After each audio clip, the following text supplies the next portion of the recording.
বিয়ের খাওয়া খাচ্ছ, কেমন লাগতেছে? মজা। বিয়ে মানেই তো হচ্ছে এখন ফটোশ্যুট, ভিডিও শ্যুট।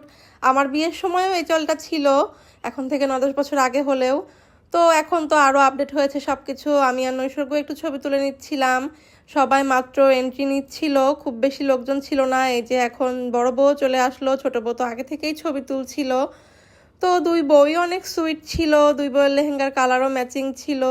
দুই বউয়ের মধ্যে মনে হচ্ছে মিলও ভালোই আছে, একসঙ্গে যেহেতু বিয়ের প্রোগ্রাম হলো।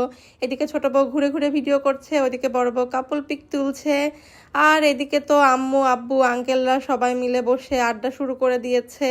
কারণ আমরা আসলে মোটামুটি ভালোই আগে গিয়েছিলাম, তারপরেও 8টা বেজে গিয়েছিল, গেস্ট সব আসেনি। আর নৈসর্গ তো সায়রাকে পেয়ে খেলাধুলায় মেতে গেছে একদম, তার মানে বাচ্চা পেলেই হয়েছে। আর এখানে আমরা একটু চা খাচ্ছিলাম, চাটা এত টেস্টি ছিল, পুদিনা পাতার ফ্লেভারে, খুবই ভালো ছিল। তারপরে যে আমার ভাইয়ের বউ আসলো, নৈসর্গ আবার বউয়ের সঙ্গে একটু ছবি তুললো। তারপরে যখন ভিড় বেড়ে গেল, ভিড় বাড়ার পরে তো খাবার দাবার দিয়ে দিল, এই তো আমরা খাচ্ছি। নৈসর্গ যদিও কিছু খায় না।